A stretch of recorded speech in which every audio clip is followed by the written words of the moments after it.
بسم الله الرحمن الرحيم.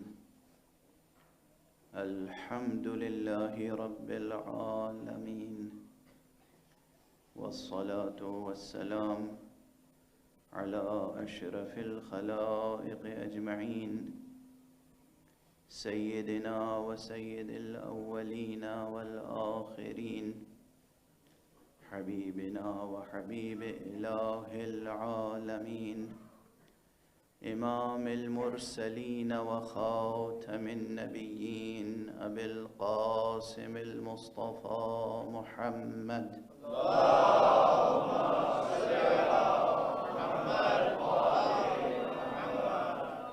وعلى أهل بيته الطيبين الطاهرين الهداة المهديين المعصومين المظلومين، واللعنة الدائمة على أعداء الدين أجمعين. أما بعد، فقد قال الله تعالى عز اسمه في محكم كتابه ومتقن خطابه: بسم الله الرحمن الرحيم. قل هو الله أحد الله الصمد لم يلد ولم يولد ولم يكن له كفوا أحد. صدق الله العلي العظيم. اللهم صل على محمد وآل محمد. تکبیر،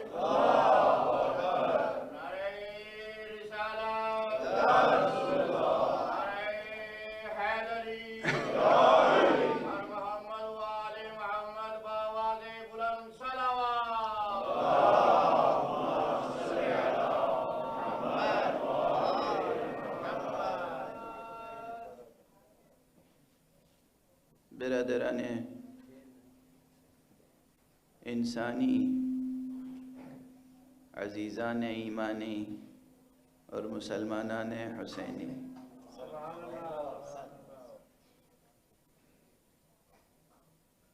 ہمارا عنوان گفتگو آپ کے ذہنوں میں محفوظ ہوگا: حقیقت اور حسین۔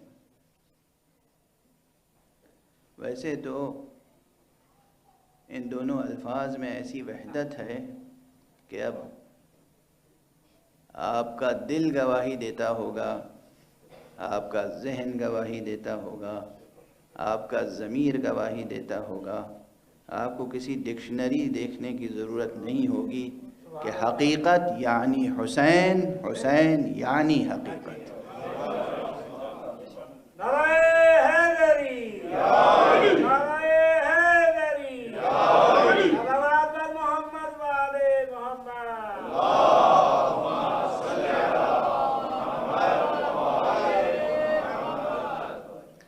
ہاں، یہ ضرور ہے جو لوگ اصلاً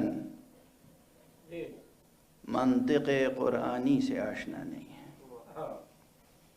جو لوگ حکمت الہی سے واقف نہیں ہیں، جو لوگ ذوق ایمانی سے محروم ہیں، ان کے لیے یہ مطالب بہت مشکل ہے۔ ان کے لیے نہ حقیقت روشن ہے، نہ حسین شناختہ شدہ ہے۔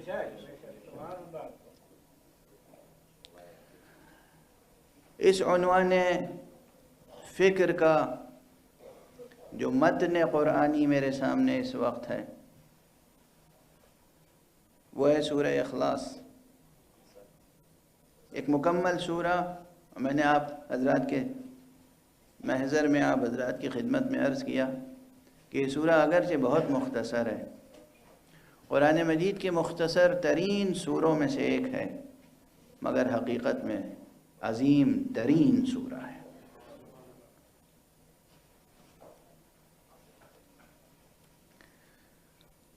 اب اگر طالب علمانہ انداز سے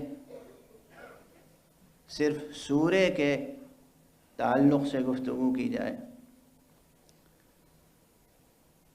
تو یہ سورہ اتنا عظیم ہے کہ اس کے اسی اعتبار سے متعدد نام ذکر کیے گئے ہیں۔ دیکھیے یہ موضوع بھی آپ کے ذہن میں ہوگا، جو شے جتنی عظیم ہوتی ہے اس کے نام بھی اتنے ہی زیادہ ہوتے ہیں۔ شے اگر عظیم ہوتی ہے تو نام زیادہ ہوتے ہیں، ایک نام نہیں ہوتا پھر، کیونکہ شے کی عظمت اس کے حجم کی بڑائی سے تھوڑی ہوتی ہے۔ فزیکلی والیوم بڑا ہے کسی چیز کا تو وہ عظیم ہے، تو پھر سب سے بڑی عظیم چیز تو ایک صلوات پڑھ دیجئے محمد۔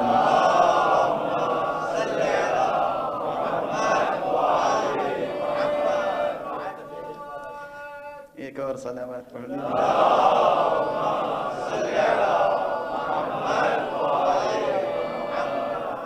آپ نے ٹھیک ہی مثال دی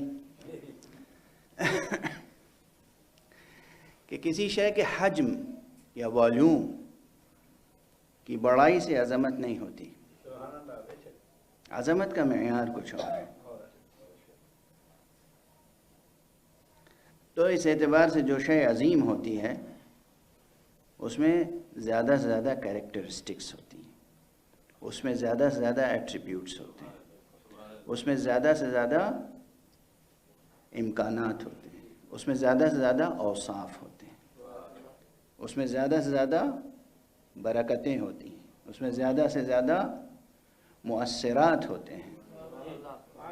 کسی چیز کی عظمت، اس کے زیادہ سے زیادہ فوائد ہوتے ہیں، اس کے زیادہ سے زیادہ فیوز ہوتے ہیں، تب وہ چیز عظیم کہلاتی ہے، اور جتنی عظیم ہوتی ہے اتنے ہی اس کے نام ہوتے ہیں۔ اور پرانی مثال ہے حضرت حق سبحانہ و تعالی، اللہ سبحانہ و تعالی سب سے عظیم ہے، بلکہ وہی عظیم ہے۔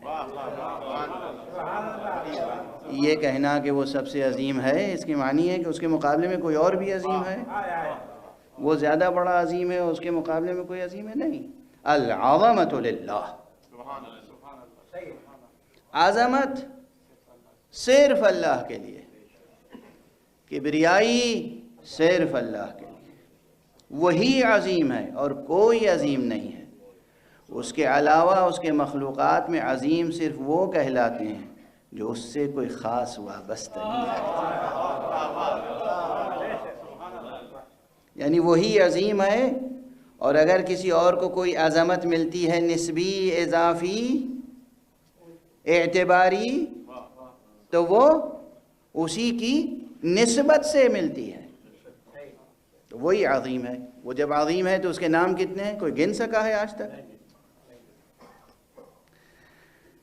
حق سبحانہ و تعالیٰ کے نام کتنے ہیں کوئی نہیں بتا سکتا، کوئی نہیں بتا سکتا۔ وہ ایک مشہور روایت ہے جس میں 99 نام ذکر کیے گئے ہیں، وہ ہماری آپ کی سہولت کے لیے، بس وہ ہماری اور آپ کی سہولت کے لیے، ورنہ دعائے جوشن کبیر میں کتنے نام ہیں؟ 1000، بلکہ 1001۔ ایک فصل ایسی ہے جس میں 11 نام ہیں، باقی سب میں 10 نام ہیں۔ اور پھر حضرت امام جعفر صادق علیہ السلام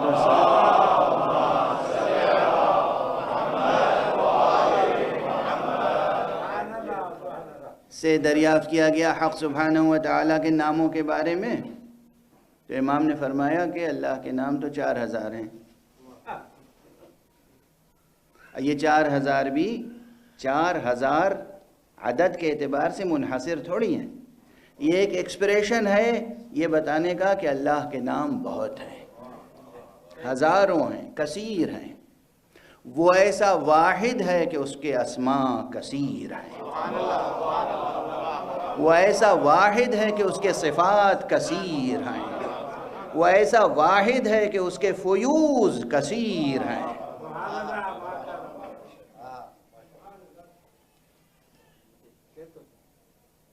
تو وہ ایک ہے مگر اس کے اسماء کثیر ہیں۔ کیوں کثیر ہیں؟ عظمت۔ اور یہی شان اس کے نبی کی بھی ہے. نبی خاتم صلی اللہ علیہ وآلہ وسلم.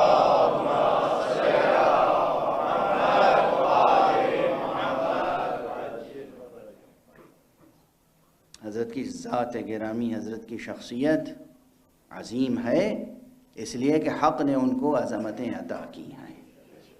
اللہ سبحانہ و تعالیٰ نے انہیں عظمتیں عطا کی. ان کے نام بھی ایک سے زیادہ ہیں.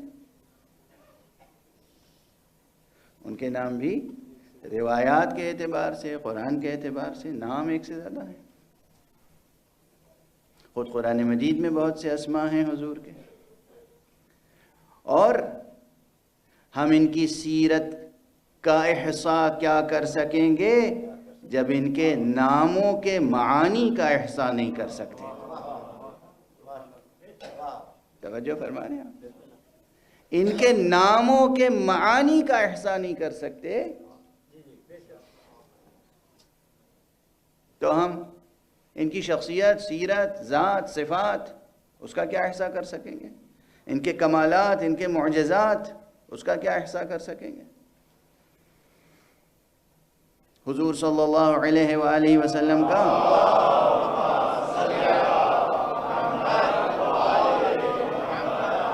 مثلاً یہ قرآنی نام ہے طٰہٰ. کسی مفسر نے طٰہٰ کی تفسیر لکھی ہے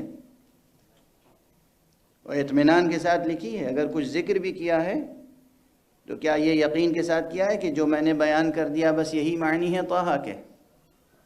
کچھ نے تو کہہ دیا طٰہٰ حروف مقطعات ہیں اور اس کی تفسیر ممکن ہی نہیں. کچھ نے تسلیم کیا کہ طٰہٰ اسم گرامی مصطفیٰ ہے، آپ کے قرآنی ناموں میں سے نام ہے، مگر اس کے معنی کیا ہیں وہ یا خدا جانتا ہے یا مصطفیٰ جانتے ہیں. کچھ تو ایسے مقامات قرآن مجید میں ازرو حکمت رکھے گئے ہیں کہ دنیا کے سرکش اپنی عاجزی تسلیم کرنے پر مجبور ہو جائے.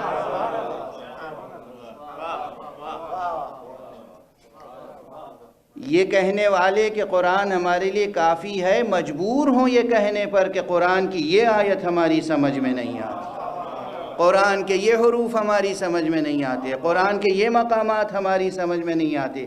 جب قرآن کے مقامات سمجھ میں نہیں آتے تو قرآن کافی کیسے ہو سکتا ہے؟ ایک صلوات پڑھ دیجئے محمد وآلہ.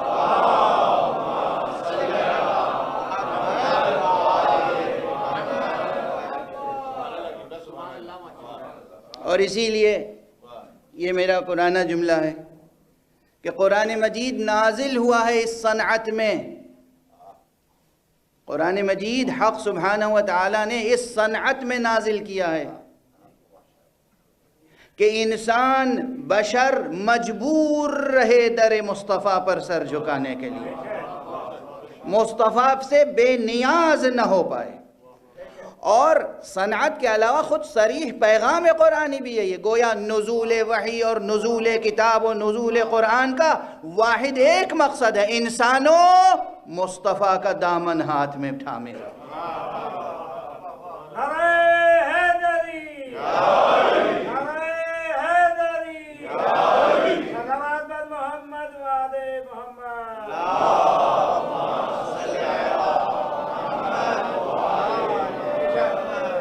بہت صاف و صریح، چاہے وہ اس آیت کو سامنے رکھیے آپ کہ ما آتاکم الرسول فخذوہ وما نہاکم عنہ فانتہوا، جو رسول تمہیں دیں وہ لے لو اور جس سے تمہیں روک دیں اس سے باز رہو. اور چاہے دوسرے مقامات ہوں کہ قل ان کنتم تحبون اللہ فاتبعونی، کہہ دیجئے اے رسول کہ اگر تم اللہ سے محبت کرتے ہو، اللہ کی محبت ہے تو پھر میری پیروی کرو. مختلف مقامات ہیں قرآن مجید کے. گویا قرآن مجید کا صاف اور صریح ایک جملے میں اگر پیغام کا خلاصہ کوئی پوچھے آپ سے کہ خلاصہ پیغام قرآنی کیا ہے تو میں کہوں گا کہ بس ایک ہی جواب ہے، پیغام قرآنی یہ ہے کہ انسانوں مصطفیٰ کا دامن ہاتھ میں لیے رہو. مسلمانوں تمہاری ہدایت اور تمہاری نجات دونوں منحصر ہے اس میں کہ تم وابستہ مصطفیٰ رہو صلی اللہ علیہ وآلہ وسلم۔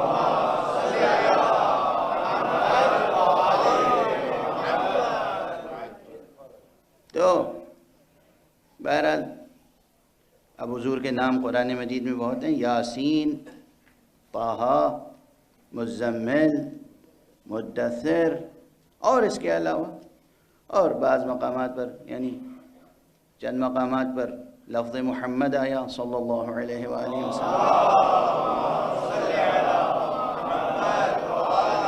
ایک مقام پر لفظ احمد آیا سورہ مبارکہ صف۔ تو بہرحال حضور کے متعدد نام ہیں۔ کیوں نام ہیں؟ القاب کیوں ہیں بہت؟ اس لیے کہ عظیم شخصیت ہے، حضرت کے وصی، حضرت کے ولی، حضرت کے جانشین، خلیفۃ المسلمین نہیں، خلیفۃ اللہ، حضرت امیر المؤمنین علی ابن ابی طالب علیہ السلام۔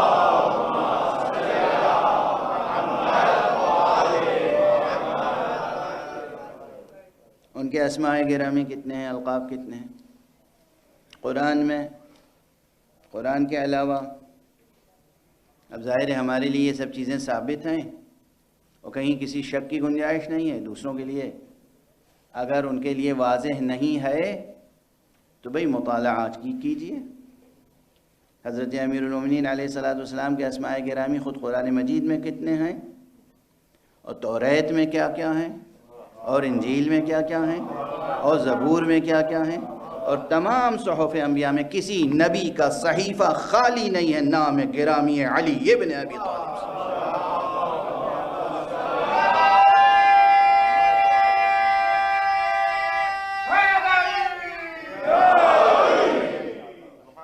کسی نبی کا صحیفہ خالی نہیں ہے۔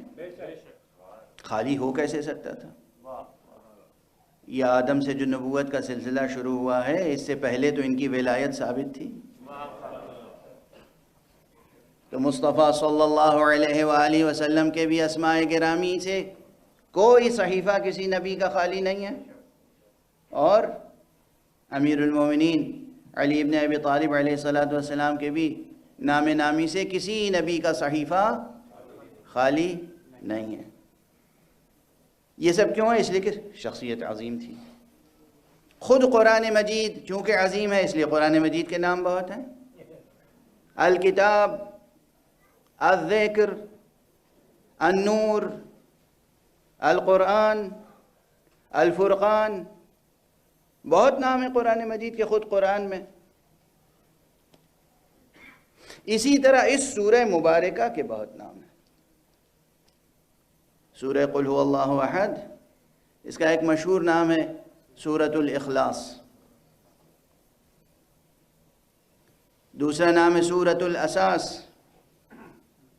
تیسرا نام ہے سورۃ التوحید، تیسرا نام ہے سورۃ التجرید، تیسرا نام ہے سورۃ التفرید۔ خود قرآن مجید، خود روایات مصطفیٰ صلی اللہ علیہ وآلہ وسلم سے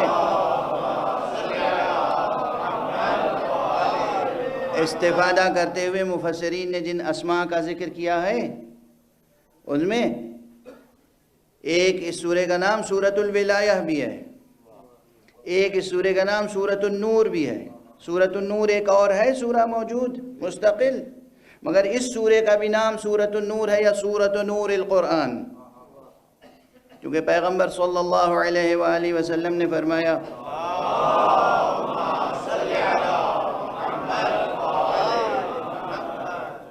کہ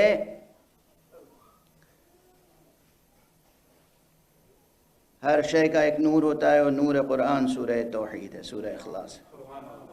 تو اس لیے مفسرین نے اس سورہ کا ایک نام سورہ نور یا سورہ نور القرآن اضافت کے ساتھ رکھا۔ اور بھی اس سورہ کے ناموں میں سے ایک نام سورۃ البراءہ بھی ہے، اس سورہ کے ناموں میں سے ایک نام سورۃ المبرئہ بھی ہے، اس سورہ کے ناموں میں سے ایک نام سورۃ المقشقشہ بھی ہے، بہت نام ہیں اس کے، اس سورہ اخلاص کے۔ کیوں اتنے نام ہیں؟ اس لیے کہ اس سورے میں ایسی جامعیت ہے، ایسی عظمت ہے۔ اب بس آپ کے لیے ایک جملہ عرض کر کے آگے بڑھ جاؤں کہ روایت میں ہے کہ جب کوئی مومن سورہ اخلاص کی تلاوت کرتا ہے تو ملائکہ آ کے اس کی تلاوت کو سننے کی کوشش کرتے ہیں۔ تو اگر آپ کے دل میں یہ آرزو ہے کہ آپ ملائکہ کے حلقے میں ہر وقت رہیں تو اس کی تلاوت کرتے رہا کیجئے۔ ایک صلوات پڑھیے محمد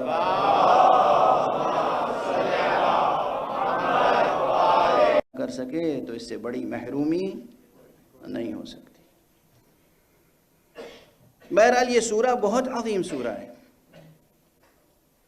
اور جب خود اتنے نام ہیں اور ایسی عظمت ہے تو پھر اس میں مطالب کی گہرائیاں کتنی ہوں گی۔ اسی لیے میں نے پہلے ہی دن کہا تھا کہ گفتگو شروع تو کروں گا، میں ختم کرنے کا کوئی وعدہ نہیں۔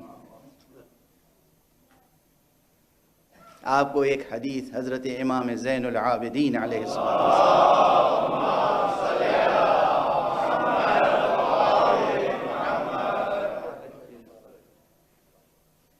آپ نے فرمایا ہے،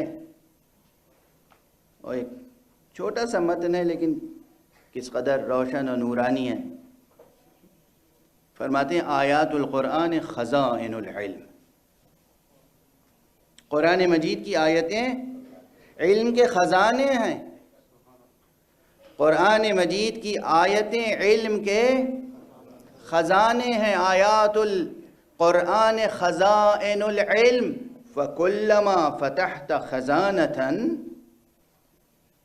فَيَنْبَغِي لَكَ أَن تَنْظُرَ مَا فِيهَا، جب بھی تم کسی خزانے کو کھولو، کسی خزانے کے دہانے تک پہنچو تو تم پر لازم ہے کہ دیکھو اس میں کیا کیا ہے۔ اس لیے پڑھ کے گزر جانا آداب تلاوت کے خلاف ہے۔ پڑھیے اور پھر ٹھہر کر غور کیجئے، فکر کیجئے، تدبر، تفکر، تعمق عمق سے ہے، یعنی اس کی گہرائی میں اترنے کی کوشش کیجئے۔ لفظوں کے اندر گہرائیاں بھی ہوتی ہیں، ہاں لفظوں کے اندر گہرائیاں بھی ہوتی ہیں، اور ہمارے آپ کے لفظوں میں گہرائیاں ہوں یا نہ ہوں، قرآن مجید کے لفظوں میں گہرائیاں۔ اب لفظ گہرائی کا اور تعمق کا آ گیا، عمق کا آ گیا، تو ایک اور ارشاد حضرت امام زین العابدین علیہ الصلوۃ والسلام،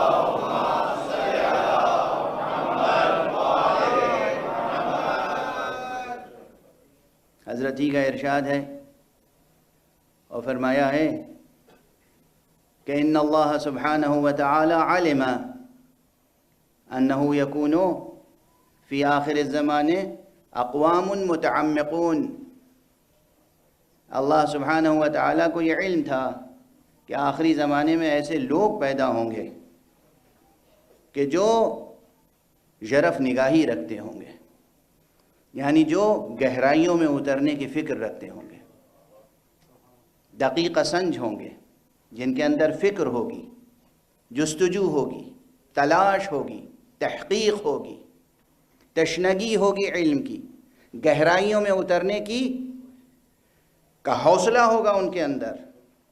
اسی لیے چونکہ حق سبحانہ وتعالی جانتا تھا، اسے علم تھا کہ آخری زمانے میں ایسے لوگ پیدا ہوں گے، آخری زمانے میں ایسے لوگ پیدا ہوں گے کہ جو گہرائیوں میں اترنے کے آرزو مند ہوں گے، اسی لیے اللہ سبحانہ وتعالی نے سورہ اخلاص نازل فرمایا اور سورہ حدید کی ابتدا کی آیتیں۔ فَأَنزَلَ اللَّهُ سُبْحَانَهُ وَتَعَالَى قُلْ هُوَ اللَّهُ أَحَدٌ والآیات من سورة الحدید۔ یہ ارشاد گرامی کس کا ہے؟ حضرت امام زین العابدین علیہ السلام۔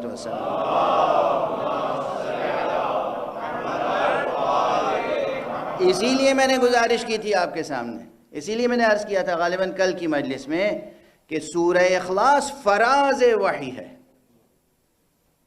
وحی الہی کا بلند ترین مقام ہے سورہ اخلاص۔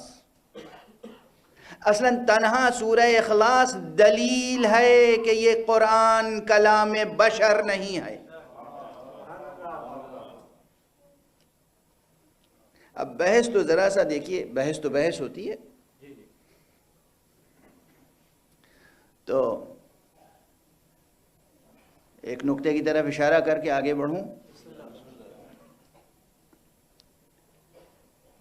دنیا کے تمام لٹریچر کا مطالعہ کیجیے، سب کا، جسے آپ سب سے زیادہ رچ لٹریچر سمجھتے ہیں، مثلاً فرینچ، جرمن، انگلش، قدیم یونانی گریک لٹریچر، قدیم ہندوستانی لٹریچر سنسکرت کا، جس میں ویداز ہیں، اپنشد ہے، گیتا ہے۔ گیتا تو خیر بہت بات کی چیز ہے۔ ویداز اور اپنشد اور اسمرتیاں، جہاں لٹریچر ہے گہرا، عظیم، بڑا، رچ لٹریچر، اس سب کو پڑھیے غور سے۔ اور نمونے کے طور پر، مثال کے طور پر، عام جو بڑے بڑے آپ کے ادیب و شاعر ہیں، ان کا کلام مطالعہ کیجیے۔ انسان کا کلام انسانی عقل کا ترجمان ہوتا ہے۔ انسان کا کلام انسانی عقل، انسانی انٹلیکٹ، انسانی نظر، انسانی قلب، انسانی جذبات، انسانی احساسات، اسی کا ترجمان ہوتا ہے۔ جو کچھ ہم اس گنبد بے در کے نیچے دیکھتے ہیں، یعنی آسمان کے نیچے، جو کچھ ہم اس زمین پر دیکھتے ہیں، جو کچھ ہمارا انسانی تجربہ ہے، وہی ہمارے کلام میں منتقل ہوتا ہے۔ واضح ہے؟ انسانی عقل قادر نہیں ہے، قدرت نہیں رکھتی انسانی عقل کہ اس دنیا میں کسی ایسی حقیقت کو از خود دریافت کر لے جو اس کے زندگی کے عمومی تجربات سے ماورا ہو۔ اسی لیے حضرت کانٹ، اب آپ کا دل چاہے تو انہیں رحمت اللہ علیہ کہیے، چاہے نہ کہیے، اس لیے کہ ہمارے اور آپ کے درمیان تو ایمان کا معیار و پیمانہ کچھ اور ہی ہے، لیکن یہ حق سبحانہ و تعالی جانتا ہے کہ کون اللہ پر ایمان رکھتا ہے اور کون نہیں رکھتا ہے۔ ایمان کی علامت امامہ اور داڑھی تھوڑی ہے۔ میں خود اپنے آپ پہ تنقید کرتا ہوں، آپ پر نہیں کرتا۔ ایمان کی علامت، معرفت کی علامت، حق شناسی کی علامت لباس و ظاہری حیت تھوڑی ہوتی ہے، نہ کوئی زبان ہوتی ہے۔ کس کا دل آشنائے حق ہے، یہ وہ جانتا ہے۔ بہرحال اس فقیر کو کانٹ کے لٹریچر میں ملحدانہ بات نہیں ملی۔ میں سمجھتا ہوں کہ وہ ایک موحد تھا۔ اس نے عقل پہ تنقید کی ہے، عقل بشری پر۔ مشہور کتاب ہے تنقید عقل محض، مشہور کتاب ہے۔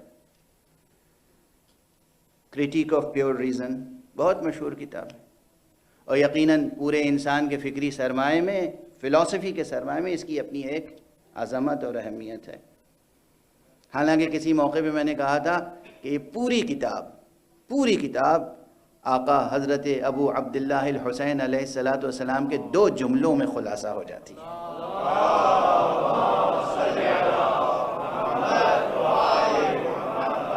دو چھوٹے چھوٹے فقرے عرض کر چکا ہوں، اس لیے دہراؤں گا نہیں۔ آج جو بحث ہے اسے آگے بڑھانے کی کوشش کر رہا ہوں کہ عقل انسانی، فکر انسانی، تخیل انسانی، انسان کے پاس ایک قوت خیال ہے، ایک قوت واہمہ ہے، ایک قوت فکر ہے، احساسات ہیں۔ یہ سب اسی چیز کو منعکس کر سکتے ہیں، اسی چیز کی ترجمانی کر سکتے ہیں، اسی چیز کی مصوری کر سکتے ہیں، اسی چیز کی عکاسی کر سکتے ہیں، اسی چیز کی نقاشی کر سکتے ہیں، اسی چیز کی پیکر تراشی کر سکتے ہیں، اسی چیز کو بیان کر سکتے ہیں جو انسانی زندگی کے ماحول میں اور اس کے تجربے میں ہیں، اس کے ماورا قدرت نہیں رکھتے۔ عقل کا کمال اپنی جگہ، لیکن اس گنبد کے نیچے آنے کے بعد عقل حیران رہ جاتی ہے، اس زمین پر آنے کے بعد عقل بھی گرد آلود ہو جاتی ہے، عقل اپنی تابناکی چھوڑ کر سرخ ہو جاتی ہے۔ اسی لیے ایک مشہور فلسفی ہیں جن کا نام ہے شیخ شہاب الدین مقتول، شیخ مقتول، فلسفے اور حکمت کی راہ میں شہید ہو گئے تھے، انہیں لوگوں نے الزامات لگا کر قتل کر دیا۔ عالم تھے، عالم فقیہ بھی تھے، لیکن بنیادی پہچان ان کی ایک عارف اور ایک فلسفی کی تھی۔ تو شیخ شہاب الدین مقتول، شیخ مقتول کے نام سے مشہور ہیں، ان کا ایک رسالہ، ایک کتاب ہے مختصر سی جس کا نام ہی ہے عقل سرخ۔ عقل سرخ، کیوں یہ عقل سرخ؟ اس لیے کہ یہ عقل مبدأ اصلی سے جدا ہو کر جب اس اسپیس ٹائم کمپلیکس میں آ گئی تو جس طرح سورج کی کرن جب آگے بڑھتی ہے اور زمین سے ڈسٹنٹ پوائنٹ پر ہوتی ہے تو سرخ نظر آتی ہے۔ یہ صبح شام سورج سرخ کیوں نظر آتا ہے؟ اب یہ تو میرا خیال ہے کہ 5ویں 6ٹھی 8ویں درجے کے طالب علم جانتے ہوں گے یہ سب، کہ جب بالکل ڈسٹنٹ ہوتا ہے سورج، دور ترین منزل پر ہوتا ہے تو سورج سرخ نظر آتا ہے، ریڈ، یا یہ افق پہ آپ کو جو نظر آتی ہے سرخی، یہ کیوں؟ یہ وہ شعاعیں ہیں جو بالکل آخری منطقے پر، آفاق پر ہوتی ہیں۔ تو بہرحال عقل کو انہوں نے کہا کہ عقل اپنی تابناکی کھو دیتی ہے اور سرخ ہو جاتی ہے، یعنی اس خاکنائے دہر، اس زمان و مکان کا غبار اس کے اوپر آ جاتا ہے۔ تو بہرحال ہماری عقل، ہماری فکر، ہمارا تخیل کسی ایسے نئے خیال کو جنم نہیں دے سکتا جو ہمارے تجربے میں نہ ہو۔ سورہ مبارکہ اخلاص اس مضمون کا حامل ہے جس سے انسانی ذہن مانوس نہیں ہو سکا، اس لیے کہ انسانی ذہن نے کبھی کسی ایسے وجود کو نہیں دیکھا جو والدین کے بغیر پیدا ہو گیا ہو۔ انسانی ذہن نے ہمیشہ تناسل کا سلسلہ دیکھا۔ سوچ بھی نہیں سکتا یہ انسان کہ کوئی ایسا بھی ہو سکتا ہے جو بغیر توالد و تناسل کے وجود رکھتا ہو۔ انسان نے ہر ایک کو دیکھا، ہر ایک کا آغاز دیکھا، ہر ایک کا انجام دیکھا، اس لیے انسان سوچ بھی نہیں سکتا کہ کوئی ایسا بھی ہو سکتا ہے کہ جس کا آغاز بھی نہ معلوم ہو، انجام بھی نہ ہو، جو نہ آغاز رکھتا ہو نہ انجام رکھتا ہو۔ انسان نے کبھی نہیں دیکھا کسی ایسے فرد کو جسے کسی سے احتیاج نہ ہو، کسی سے نیاز مندی نہ ہو، اس لیے وہ سوچ بھی نہیں سکتا تھا کہ کوئی ایسا بھی ہو سکتا ہے جو بے نیاز مطلق ہو۔ انسان یہی دیکھتا ہے کہ ہم کسی کے کام آتے ہیں، کوئی ہمارے کام آتا ہے، لیکن انسان یہ نہیں سوچ سکتا کہ کوئی ایسا بھی ہو سکتا ہے کہ سب اس کے محتاج ہوں، وہ کسی کا محتاج نہ ہو۔ یہ سب معانی وہ ہیں جو عقل انسانی کے لیے، ذہن انسانی کے لیے، فکر انسانی کے لیے ناقابل تصور تھے۔ جو چیزیں ناقابل تصور ہوں انسان کے لیے، وہ بھی ایسے انسان کے لیے۔ سورہ اخلاص زبان مبارک محمد مصطفیٰ پر جاری ہوا ہے، جبکہ محمد مصطفیٰ کے والد کا نام عبداللہ ہے، ان کی والدہ کا نام آمنہ ہے، ان کے پاس اولاد موجود ہے، بیٹے کا نام ابراہیم ہے، بیٹی کا نام فاطمہ زہرا ہے، توالد و تناسل بھی موجود ہے، ہمسر کا نام خدیجہ کبریٰ ہے۔ جناب والا وہ مصطفیٰ جو خود ان تمام تجربات کے احاطے میں ہے، وہ کس طرح ایک ایسی فکر پیش کر سکتا تھا کہ قل هو اللہ احد اللہ الصمد لم یلد ولم یولد ولم یکن له کفوا احد؟ ممکن کیسے تھا؟ یہ مضمون ذہن انسانی میں نہیں آ سکتا جب تک کہ وحی نہ ہو۔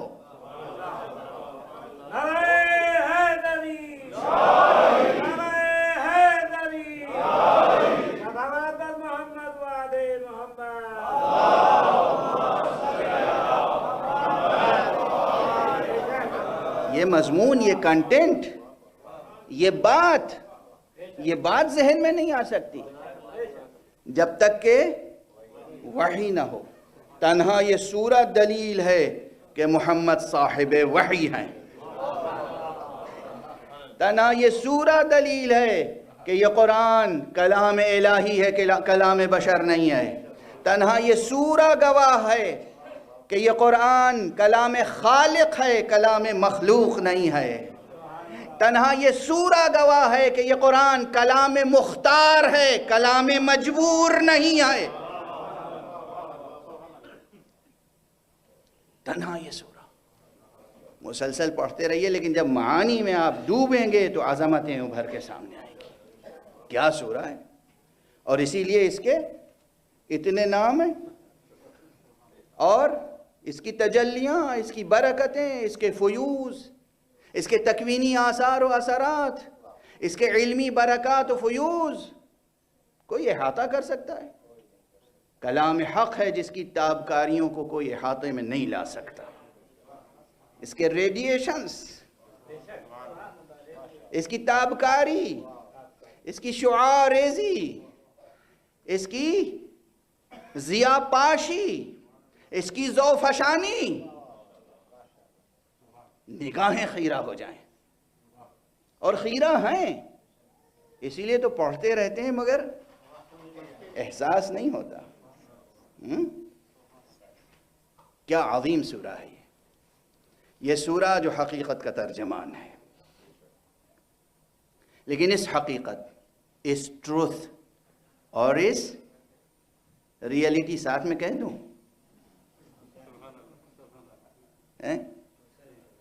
دیکھیے ضروری تھوڑی ہے کہ ہمیشہ ٹروتھ اور ریئلٹی الگ الگ ہو۔ ایسے بھی کل میں نے عرض کیا تھا، کل ایک مثال دی تھی ایک بات کو سمجھانے کے لیے کہ کبھی کبھی ٹروتھ الگ اور ریئلٹی الگ ہوتی ہے۔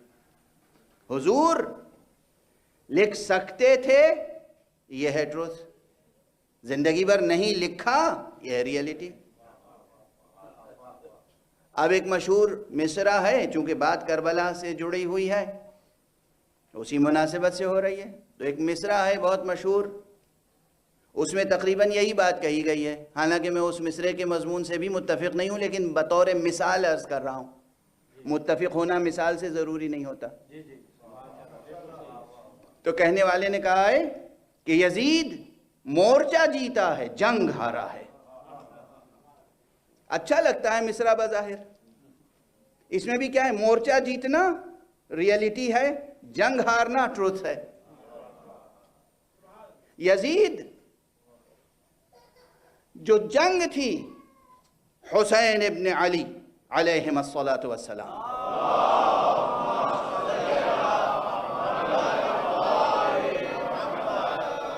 جو جنگ تھی، جو اصل موضوع تھا معرکے کا، اس میں یزید کو کوئی فتح حاصل نہیں ہوئی، لیکن محاذ یہ بہرحال تاریخ کا المیہ ہے، 72 نفوس یا جو کچھ بھی حضور حضرت کے ساتھ وہاں آئے، مختصر سے افراد، وہ سب کے سب شہید کر دیے گئے، اور دشمن کی فوج نے شادیانے بجائے، تو گویا انہوں نے یہ اعلان کیا کہ ہم محاذ جیت گئے، محاذ جیت گئے، مورچہ جیت گئے، لیکن جنگ نہیں جیتے، اس لیے کہ ایک عجیب و غریب جملہ زبان پر آ رہا ہے، اور آج سے پہلے میں نے کبھی یہ جملہ کہا نہیں، اگرچہ بہت سے جملے کہتا جا رہا ہوں مگر اس پر توجہ دلا رہا ہوں۔ میں نام نہیں لینا چاہتا، کسی ایک بہت مشہور دانشور نے کچھ گستاخیاں کی ہیں واقعہ کربلا اور سرکار سید الشہداء کے تعلق سے، تو میں ایک جواب عرض کر رہا ہوں کہ تاثیر قربانی حسین، آثار واقعہ کربلا، فتح حسینی اور فتح علوی اور فتح زینبی،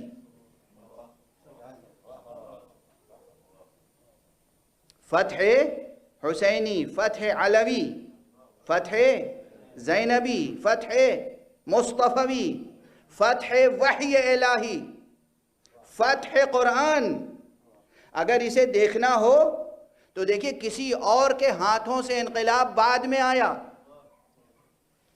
سب سے پہلے دمشق میں یزید کا تختہ اس کے بیٹے معاویہ ابن یزید نے الٹا،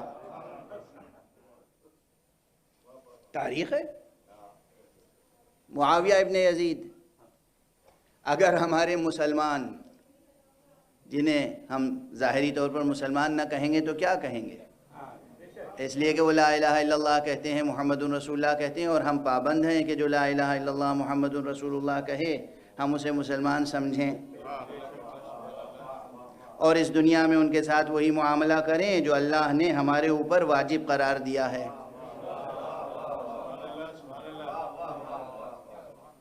بھئی ہم احکام کے پابند ہیں، وہ رہیں یا نہ رہیں؟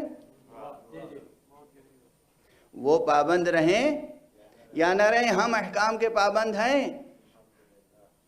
تو جو لوگ بھی لا الہ الا اللہ محمد رسول اللہ کہتے ہیں اور انہیں حسین سمجھ میں نہیں آئے، علی سمجھ میں نہیں آئے، ولایت غدیر سمجھ میں نہیں آئی، شہادت کربلا سمجھ میں نہیں آئی، وہ کم سے کم خود خاندان بنو امیہ میں معاویہ ابن یزید کی سیرت اور زندگی اور اس کے اس خطبے کا مطالعہ کر لیں جو تاریخ میں محفوظ ہے۔ خطبہ معاویہ ابن یزید۔ بہت فرق ہے ابن یزید اور ابو یزید میں۔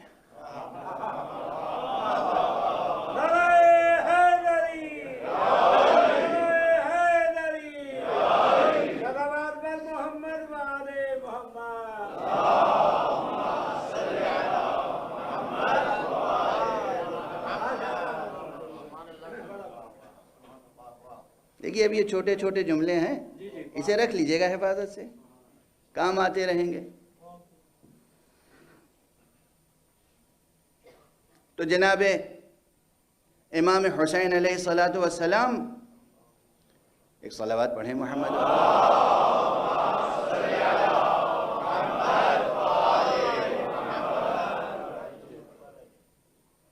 کی اس قربانی کے آثار و اثرات و برکات، اس پر بعض حضرات ابھی تک بحث کر رہے ہیں، اور خاص طور سے انقلابی جہت سے کہ واقعہ کربلا کے بعد کون سا انقلاب رونما ہوا۔ حالانکہ تسلسل ہے تاریخ میں، واقعہ کربلا کے بعد جتنے انقلابات روئے زمین پر انسانی حق میں، حقوق کی محافظت میں سامنے آئے ہیں، جتنے انقلابات رونما ہوئے ہیں، وہ سب برکات شہادت حسینی ہے۔ اور میں سب سے پہلی علامت اسے سمجھتا ہوں کہ جو خود دمشق میں انقلاب آیا، انقلاب تو آیا، وہ انقلاب بھی کچل دیا گیا، الگ بات ہے۔ انقلاب آتے ہیں، کچھ لے جاتے ہیں، پھر آتے ہیں، پھر کچھ لے جاتے ہیں، یہ تاریخ آگے بڑھ رہی ہے، آپ حضرات ماشاءاللہ صاحب نظر ہیں، مگر مسلسل انقلابات کا سلسلہ قائم ہے۔ تو حضرت ابو عبداللہ الحسین علیہ السلام کے تعلق سے یہ سوچنا، اب وہ شاعر کا مصرع تھا کہ حسین یزید مورچہ جیتا ہے، جنگ ہارا ہے، اسی کو تسلیم کر لیے، تب بھی ریئلٹی اور ٹروتھ کا فرق اور فاصلہ سمجھ میں آتا ہے۔ لیکن یہ ضروری نہیں ہے کہ ہمیشہ ہر جگہ ٹروتھ اور ریئلٹی ایک دوسرے سے جدا ہو۔ بہت سے مقامات ہوتے ہیں جہاں ٹروتھ اور ریئلٹی متحد ہو جاتی ہے، بہت سے مقامات ہیں۔ کوشش کرنا چاہیے کہ ہم استقرائی نظر رکھیں، انڈکٹیو میتھوڈولوجی یہاں اپلائی کریں اور دیکھیں کہاں کہاں ٹروتھ اور ریئلٹی الگ الگ ہے اور کہاں کہاں ٹروتھ اور ریئلٹی ساتھ ساتھ ہے۔ جہاں ٹروتھ اور ریئلٹی ساتھ ساتھ ہو اسے اختیار کرنا چاہیے،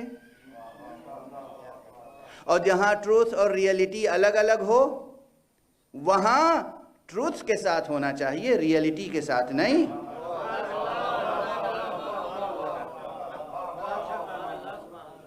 توجہ ہے؟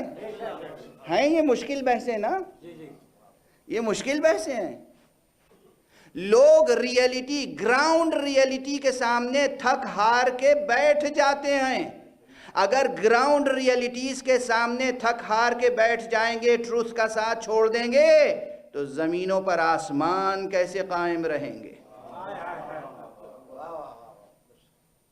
اب یہ استعاراتی جملہ ہے، اس پہ غور کرتے رہیے گا، شاعرانہ جملہ کہہ لیجئے، مگر غور کرتے رہیے گا۔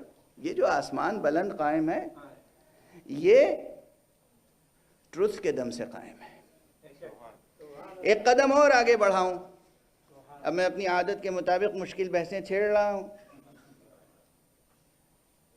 دیکھیے، حقیقت اور حسین، یہ عنوان ہے۔ حقیقت تک پہنچنے کے لیے میں نے کہا ہمیں روشنی میں، اس روشنی میں سفر کرنا ہے جس روشنی کا نام حسین ہے۔ مگر سفر کا نام کیا ہے؟ درمیان میں ہمیشہ لفظ علم کا آئے گا۔ ایک بڑی مشکل یہ ہے کہ علم کیا ہے۔ کل بھی میں نے یہ بحث چھیڑی تھی، آج بھی چھیڑی ہے، اور یہ بحث اب لوگ کہتے ہیں کہ آپ یہ فلسفیانہ بحثیں ہیں ممبر پہ کیوں لاتے ہیں؟ جو لوگ یہ کہتے ہیں اب ان کا ذوق، میں تو آپ حضرات کے کھلے ہوئے چہرے دیکھ رہا ہوں اور کھلی ہوئی آنکھیں دیکھ رہا ہوں، اور دیکھ رہا ہوں کہ ہم وطن گوش ہیں۔ اگر ہم اور آپ یہاں اس ممبر سے علم کی گفتگو نہیں کریں گے اور کم سے کم علم کو ڈسکور نہیں کر پائیں گے تو پھر کیا کریں گے؟ علم کیا ہے؟ ایک سوال۔ حقیقت کو پا لینا علم ہے، کسی شے کو منکشف کر لینا علم ہے۔ یہ منکشف کر لینا کیا ہے؟ یہ علم جو ہم آخر میں کہتے ہیں علم، یہ کیا ہے؟ ڈیفینیشن کیا ہے اس کی؟ کیا ہے؟ کیا شے ہے جسے کہتے ہیں علم؟ کل ایک جملہ زبان پر آ گیا تھا جو عام طور پر جو کلاسیکل ٹیکسٹ بکس ہیں لاجک کی اور فلسفی کی، اس میں لکھا ہوا ہے۔ 2 3 4 ڈیفینیشنز میں سے، مشہور ڈیفینیشنز میں سے ایک یہ ہے کہ العلم انطباع صورت الشیء، کسی شے کی صورت کا ذہن میں آ جانا، ذہن میں اتر آنا، کسی تصویر کا بن جانا، ذہن میں کسی شے کی تصویر کا ذہن میں بن جانا، یہ علم ہے۔ کافی ہے یہ بات۔ پھر میں نے تصویر کے تعلق سے کہا تھا تصویر کتنی قسموں کی ہو سکتی ہے، لیکن ذرا سا اور افق کو بلند کریں، اور میں پہلے قدیم فلسفے کا حوالہ دے دوں، جدید کی بعد میں بات ہو جائے گی۔ قدیم فلسفے میں ارسطوٹل بہت بڑا نام ہے، فلسفی کی دنیا میں اسے کہتے ہیں معلم اول، معلم اول، فلسفے کی دنیا میں اسے کہتے ہیں معلم اول۔ ارسطوٹل نے اس پوری کائنات پر نظر ڈال کے کچھ کیٹیگریز بنائیں جس کو آنٹولوجیکل ڈسٹنکشنز بھی کہتے ہیں، جس کو کیٹیگریز آف بینگ بھی کہتے ہیں۔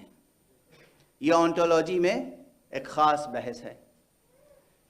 یہ 10 کیٹیگریز ہیں، 10، جسے عربی میں کہتے ہیں مقولات 10۔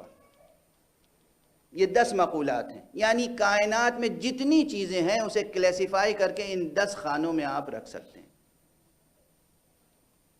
ذرا ساتھ دے دیجئے، کام آئے گی یہ بات، کان میں پڑی رہے گی، بچوں کو سمجھانے کے بھی کام آئے گی۔ بچے جو چیز دیکھتے ہیں پوچھتے ہیں یہ کیا ہے. وہ تو اسپیسیفک نیم چاہتے ہیں, اسپیسیفک ڈیفینیشن چاہتے ہیں, جو ماں باپ دے نہیں پاتے. سب سے یعنی بڑے بڑے امتحان پاس کر لینے کے بعد ہارتے کہاں ہیں؟ اپنے بچوں کے سامنے, اور فخر سے ہارتے ہیں. بڑے بڑے امتحان دینے کے بعد بچوں کے سامنے ہار جاتے ہیں. بچہ جو چیز دیکھتا ہے کہتا ہے یہ کیا ہے, اور آپ مجبور ہو کے جب کچھ سمجھ میں نہیں آتا, بیٹا ایک چیز ہے ہے نا, آپ بھی کیا چیز ہیں؟ ایک صلوات پڑھیے. ہم بھی کیا چیز ہیں؟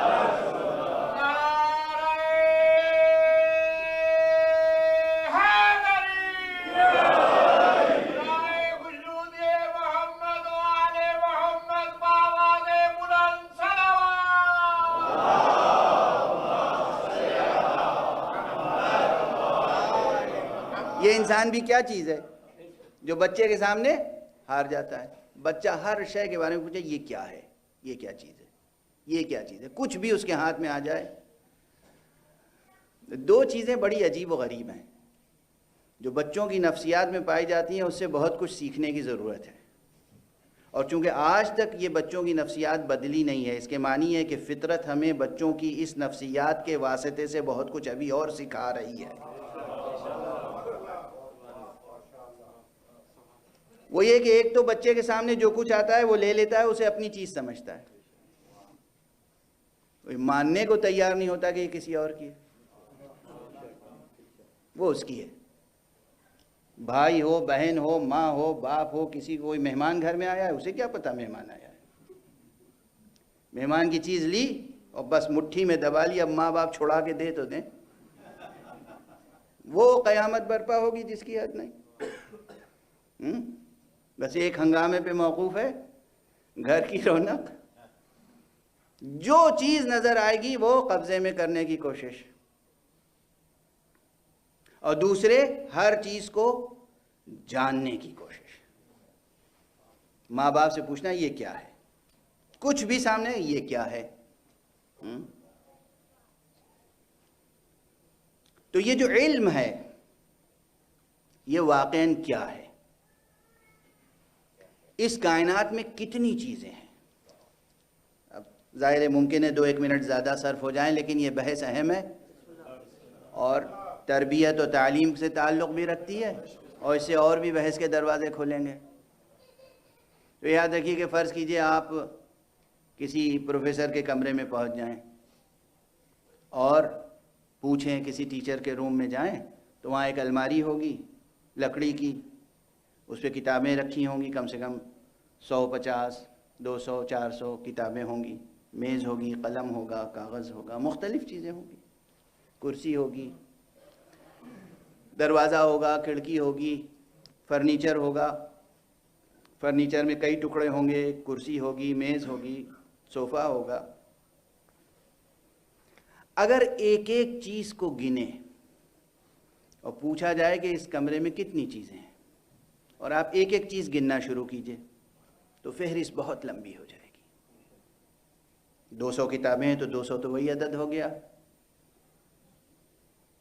جتنے ٹکڑے فرنیچر کے ہیں وہ الگ, قلم اگر 10 رکھے ہیں تو 10 قلم, کاغذ ہیں تو گنتے جائیے کتنے پیپر ہیں. اس طرح آپ ایک ایک چیز کو گن کر تعداد بتانا چاہیں گے تو مشکل ہوگی. اس لیے آسان طریقہ یہ ہے کہ ان تمام چیزوں پر نظر ڈال کر ان کی کیٹیگریز بنا لیں, تو جواب دینا آسان ہو جائے گا. پہلی صورت میں کیا ہوگا, اب گنیے ایک ایک چیز, ایک ایک ورق, ایک ایک کاغذ, ایک ایک قلم, ایک ایک پینسل, ایک ایک کتاب, الماری کے خانے, صوفے کے تمام جز, ہر چیز, پردے کی ہر شق, کھڑکی کے پلے, کھڑکی, دروازہ, آپ گننا شروع کر دیجئے. ایک تو طریقہ یہ جس میں آپ ممکن ہے عاجز رہ جائیں ممکن ہے ناکام ہو جائے، ممکن ہے غلطی ہو جائے. اور دوسرا طریقہ یہ ہے کہ ایک نظر ڈالی اچٹتی سی اور کہا یہاں 4 قسم کی چیزیں ہیں، کتابیں ہیں، فرنیچر ہے، قلم ہے، کاغذ ہے. اور فرمایا آپ نے کوئی چیلنج نہیں کر سکتا. بھائی کوئی آئے کہ ایک خاص کتاب اٹھا کے کہ یہ تم نے نہیں بتایا. ہم لوگ بتا چکے ہیں. ہم نے جب کہا کتابیں اس میں یہ شامل ہے. اب وہ میز پہ ہاتھ رکھ کے کہے تم نے یہ نہیں بتایا. فرنیچر لکھ چکے ہیں، بتا چکے ہیں، ختم ہوئی بات. فرنیچر میں یہ شامل ہے. اور فرما رہے ہیں آپ. تو جواب دینا آسان ہو جاتا ہے، چیزوں کا شمار کرنا آسان ہو جاتا ہے، چیزوں کا احاطہ کرنا آسان ہو جاتا ہے. اور بچے کو جواب دینا بھی آسان ہو جاتا ہے، اور بڑوں کو جواب دینا بھی آسان ہو جاتا ہے. تو ارسطوٹل کو یہ سعادت بخشی حق سبحانہ و تعالی نے کہ اس نے سب سے پہلے اس پوری کائنات پر نظر ڈال کر اور کہا کہ پوری کائنات میں زمین تا آسمان جتنی چیزیں پائی جاتی ہیں وہ سب ہم کلیسیفیکیشن کر کے 10 کیٹیگریز میں تقسیم کر سکتے ہیں. 10. اب کتنا آپ بتائیے زمین تا آسمان کتنی چیزیں ہیں؟ ہزاروں، لاکھوں، کروڑوں، اربوں. کوئی گنتی بتا سکتا ہے؟ کوئی نہیں بتا سکتا. لیکن 10، صرف 10 جتنی چیزیں ہیں وہ 10 قسموں میں آ جاتی ہیں. اور وہ فہرست بہت مشہور و معروف ہے. ایک سبسٹنس ہے، پھر اس کے بعد کوالٹی ہے، کوانٹیٹی ہے، ریلیشن ہے، ایکشن ہے، اور اسی طرح 10 کیٹیگریز ہیں. کہتے ہیں جو کچھ بھی موجود ہے اشیاء وہ سب 10 کیٹیگریز میں محفوظ ہیں، آ جاتی ہیں. اب یہاں اگر ان 10 کیٹیگریز کو بھی سامنے رکھیں اور ہم آپ سے پوچھیں کہ علم کیا ہے، علم کو کس کیٹیگری میں رکھتے ہیں آپ؟ علم کی اتنی شناخت تو ہو. اچھا میرے اور آپ کے درمیان اگر کوئی تعلق ہے اور تعلق میں درمیان میں رشتہ کسی اور کا ہے، یعنی مجھ سے آپ سے رشتہ قائم کرنے والا بیچ میں کوئی اور ہے، تو قبل اس کے کہ میں آپ کو پہچانوں وہ بیچ والے کو زیادہ پہچاننے کی ضرورت ہے.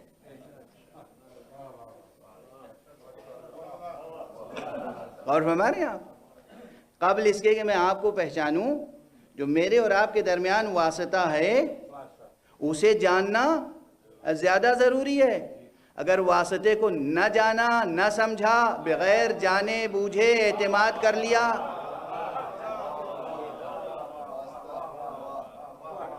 ہے نا مفید باتیں، زندگی میں کام آنے والی باتیں، یہ اس دنیا میں بھی کام آئیں گی، اس دنیا میں بھی. واسطے وسیلے کو جاننا پہچاننا بہت ضروری ہے. اسی لیے کبھی میں نے عرض کیا تھا کہ توحید کی بحث میں جان سخن وسیلہ شناسی ہے. خدا کو پہچاننے سے پہلے وسیلہ پہچانو کہ یہ خدا تک لے جائے گا یا کہیں اور لے جا کر چھوڑے.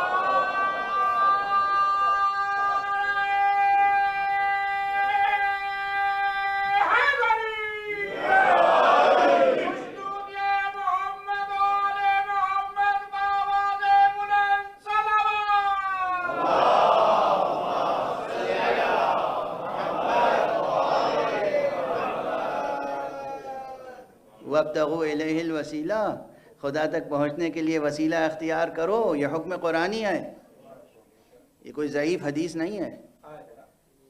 یہ سید حمیری کے شعر کے قصیدے کا مصرع نہیں ہے. وَابْتَغُوا إِلَيْهِ الْوَسِيلَةَ یہ قرآن مجید کی آیت ہے. اللہ تک پہنچنے کے لیے وسیلہ اختیار کرو، وسیلہ اختیار کرو. بہرحال تو اس وقت تو دیکھیے علمی بحثیں ہیں لیکن جڑی ہوئی ہیں نا اعتقادی بحثوں سے بھی.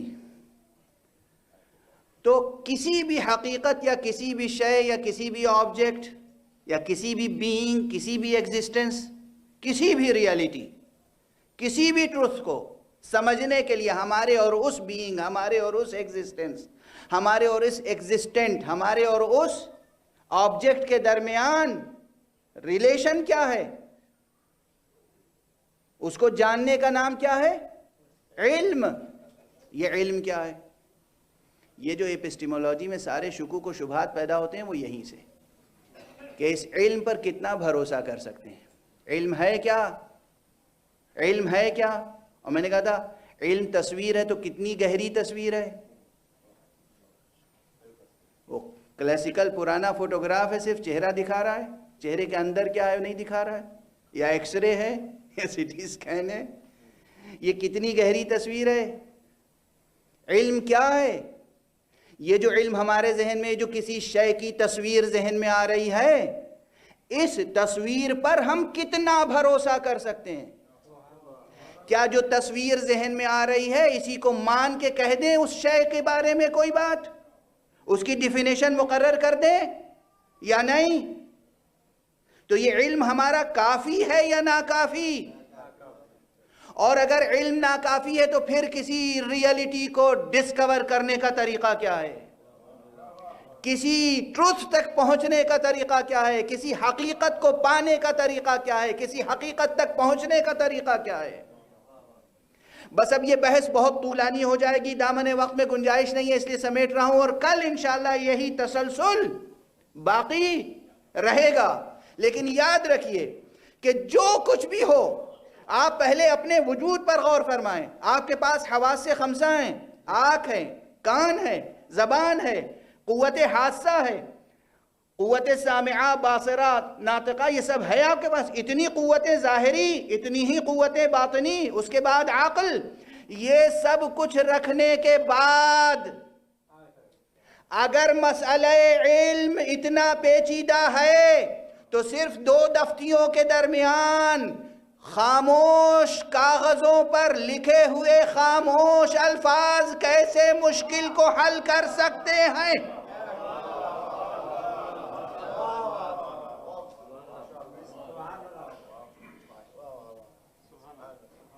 بات بہت مشکل ہے، لیکن یہ بحث ضروری ہے۔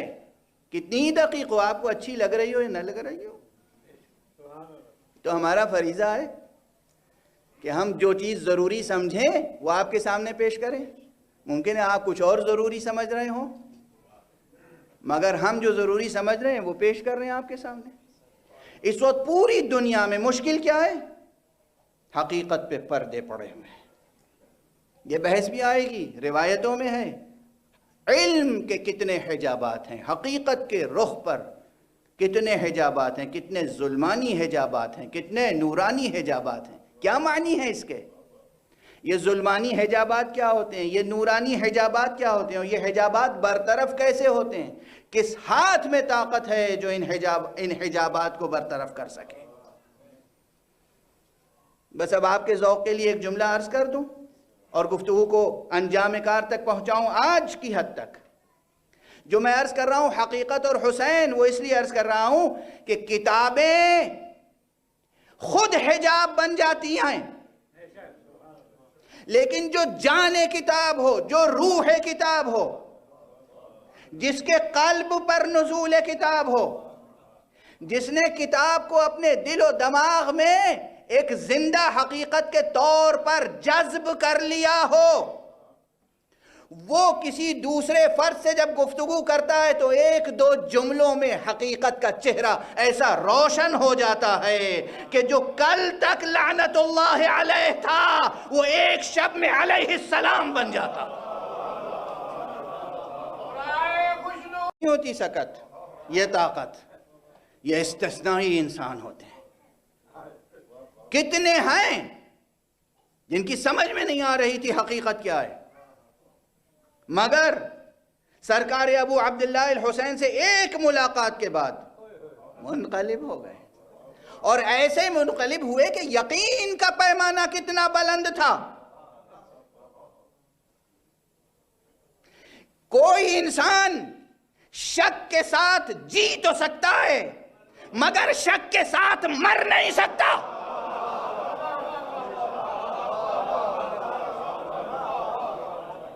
مرتا ہے انسان تو یقین پر،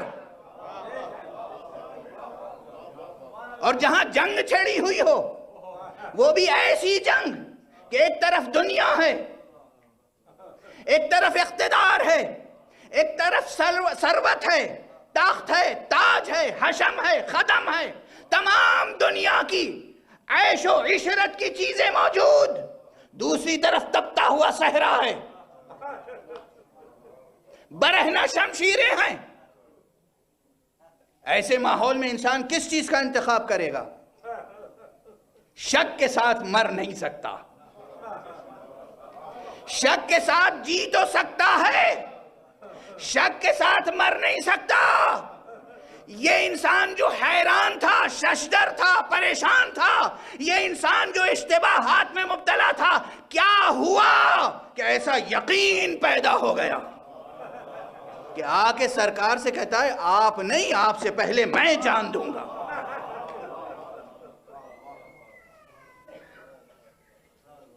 تاریخ کربلا میں ایک حر کا واقعہ، کتنا عظیم واقعہ ہے۔ کس نے حر کے سامنے پڑے ہوئے، اس کی نگاہوں کے سامنے پڑے ہوئے پردوں کو اٹھا دیا؟ کس نے؟ کس ذات گرامی نے؟ حسین ابن علی۔ حسین وہ نور ہے، حسین وہ روشنی ہے، حسین وہ آفتاب حقیقت ہے۔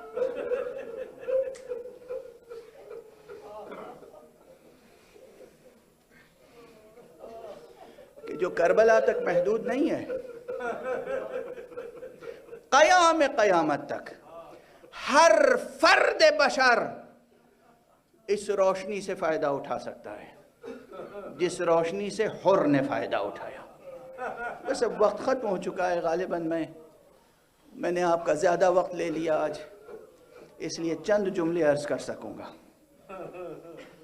آپ حضرات ماشاءاللہ سب مشہور واقعات سے واقف ہیں۔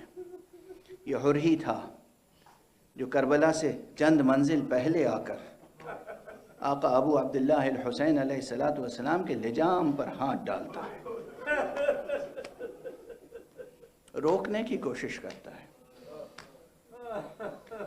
متعرض ہوتا ہے، لیکن سعادت کی ایک رمق تھی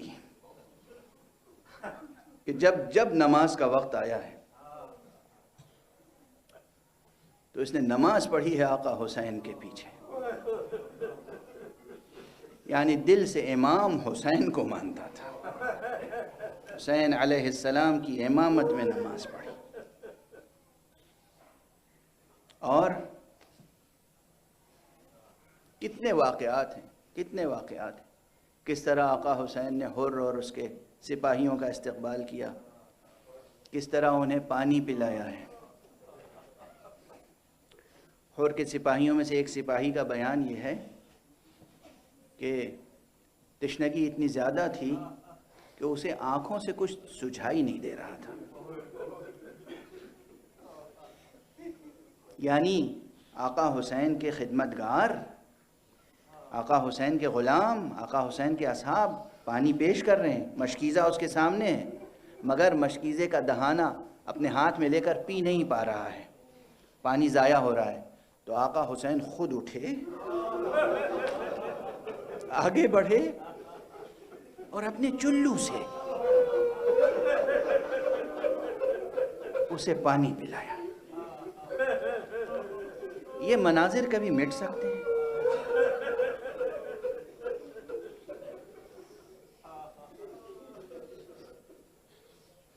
بس اب چونکہ وقت بالکل نہیں ہے نا، میں اشارے کر رہا ہوں۔ یہ تو وہاں حسین کا کرم ہے، حسین کا لطف ہے، حسین کا فیضان ہے، حسین کی مہمان نوازی کی شان ہے۔ اس کے بعد منزلیں طے ہوئی، کربلا آ گئی، سرزمین کربلا پر پہنچتے ہی حسین پر بندش آپ کا سلسلہ شروع ہو گیا۔ خیمے دریا کے کنارے نہیں لگانے دیے گئے، یہ سب مشہور ہے، آپ سب جانتے ہیں، یہ سب ثابت حقیقتیں ہیں تاریخ۔ دریا کے کنارے خیمے نہیں لگانے دیے گئے، یعنی بندش آپ کا سلسلہ شروع ہو گیا۔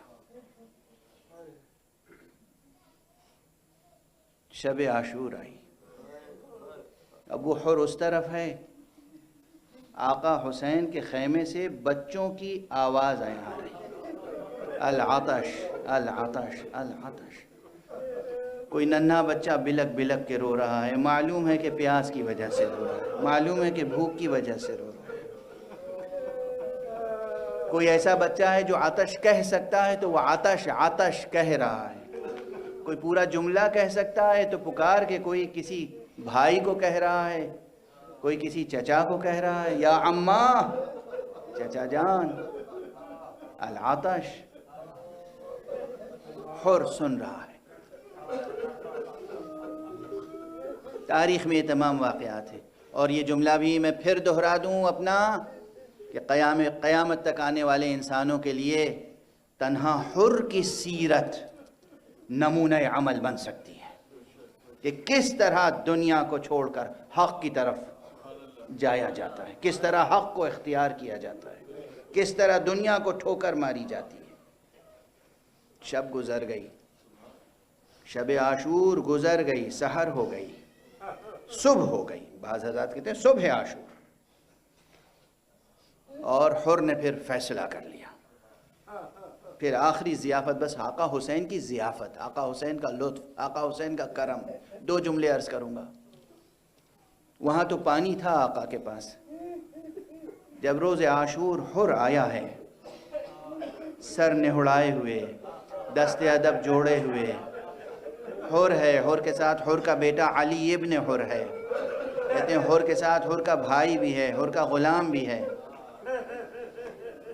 تو آپ سنتے آئے ہیں برابر کہ آقا حسین نے کہا تم ایسے وقت میں آئے ہو کہ ضیافت کے لیے کوئی سامان.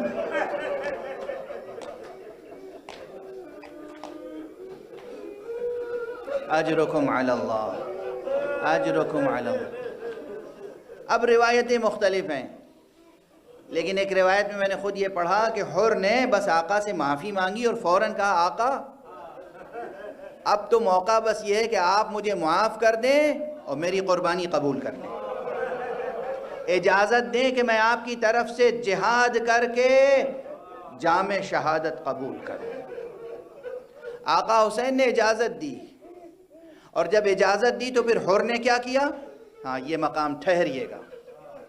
جہاں جہاں تک میری آواز جا رہی ہے اور جائے گی، سب غور کریں کہ کربلا میں نظام ہی کچھ اور تھا. عموماً جب کوئی سخت وقت آتا ہے تو بوڑھا باپ بچوں کو بچاتا ہے، خود پہلے جاتا ہے. عموماً بچے بچ جائیں، جوان بیٹا بچ جائے، چھوٹا بچہ ہے تو بچہ بچ جائے، بوڑھا اپنے کو پیش کرتا ہے. کربلا میں کیا حکمت تھی، کیا نظام تھا؟ صرف آقا حسین نہیں، یہ حر ہے. حر کھڑا ہے، پہلے اپنے جوان بیٹے کو کہا جاؤ بیٹا آقا حسین کی طرف سے جہاد کرو.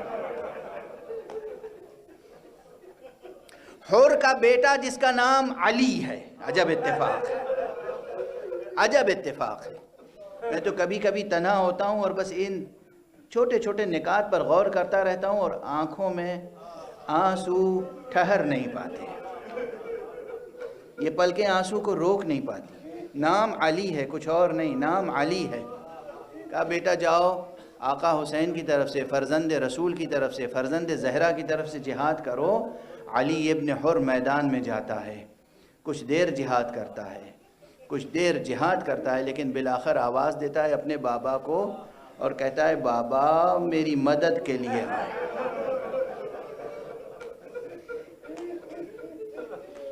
لیکن تاریخ میں، مقاتل میں یہ جملہ موجود ہے. جب آقا ابو عبداللہ، جب حر اپنے بیٹے کے سرہانے پہنچتا ہے تو وہ دیکھ کر حیران رہ جاتا ہے.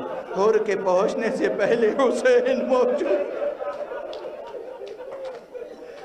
حر کے پہنچنے سے پہلے حسین موجود ہے.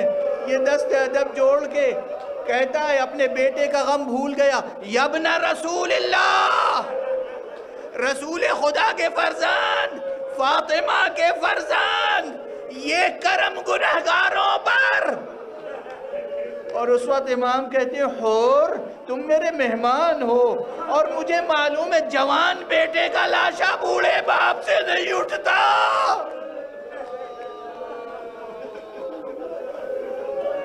کس میں سکت ہے؟ جو یہ فریاد کرے آقا، ارے چند ساعتوں کے بعد یہ علی ابن حر ہے، اور وہ علی ابن الحسین جو چاند سے سینے پر برچی کا پھلکا کر ایڑیاں رگڑ رہا ہوگا، اور سوائے حسین کے کوئی نہ ہوگا۔ انا للہ و انا الیہ راجعون۔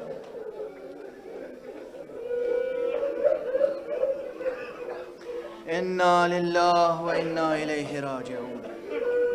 انا للہ و انا الیہ راجعون۔ رضا بقضائہ و تسلیما لامرہ۔ پروردگار، نور مبارک حسین کی روشنی میں ہماری نگاہوں کے سامنے سے پردے اٹھا دے۔ پروردگار ہمیں حقائق سے آشنا فرما دے۔ پروردگار ہمیں حقیقت کبریٰ کا عرفان عطا فرما بوسیلہ حسین۔ پروردگار فرزند حسین، وارث حسین، فرزند زہرا، اپنے ولی آخر کو اذن ظہور عطا فرما۔